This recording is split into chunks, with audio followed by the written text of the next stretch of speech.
दोस्तों, किसी घने जंगल में एक तालाब होता है जिसमें जल में रहने वाले जितने भी जीव जंतु होते हैं, छोटे छोटे, वो सब रहते थे। बहुत ही प्यार से रहा करते थे, जिसमें मछली और कछुआ और छोटी बड़ी अन्य मछली और मेंढक ये सब रहा करते थे। इनका जीवन यापन काफी अच्छे से चल रहा था। उसी तालाब के पास एक पेड़ होता है दोस्तों, जिस पेड़ पे ऊपर एक बगले का घोंसला होता है।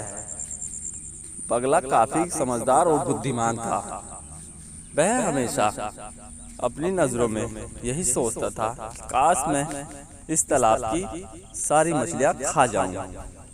यही सोचते सोचते वो हर दिन कुछ करता, कुछ भी ना करता, बस अपने पेट भरने तक ही कुछ काम करता।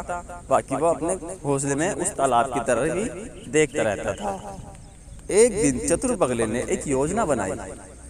वह बगला पानी पीने के बहाने तालाब की तरफ गया और तालाब के एक किनारे के पास जाकर बैठ गया। यही बात बैठा बैठा बगला यही सोचता रहता कि आज मैं इसमें जितने भी सदस्य रहते हैं जल में, सबसे दोस्ती करूंगा।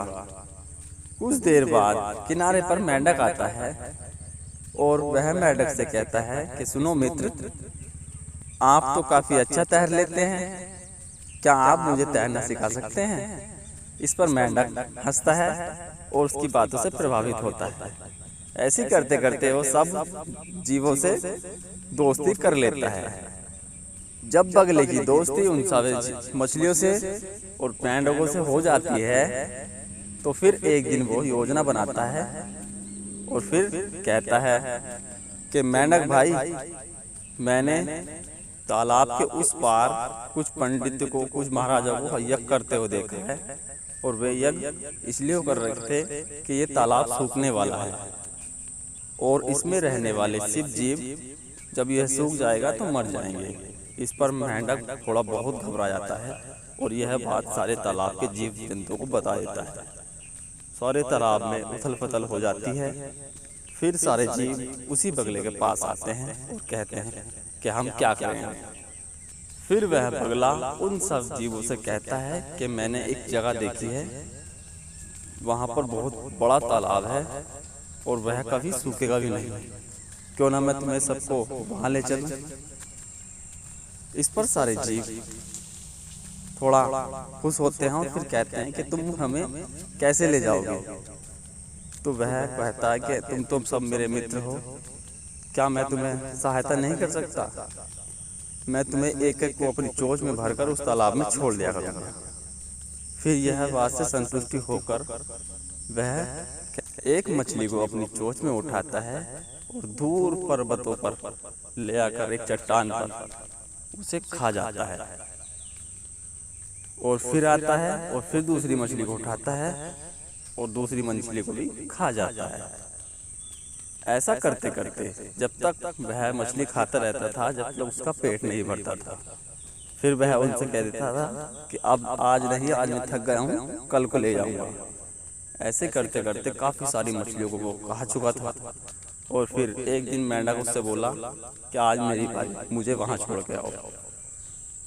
फिर मेंढक को अपनी चोंच में उठाकर वह बगला जब वहां जाता है तो क्या देखता है कि बहुत सारे मछलियों के कंकाल वहां पड़े हुए हैं।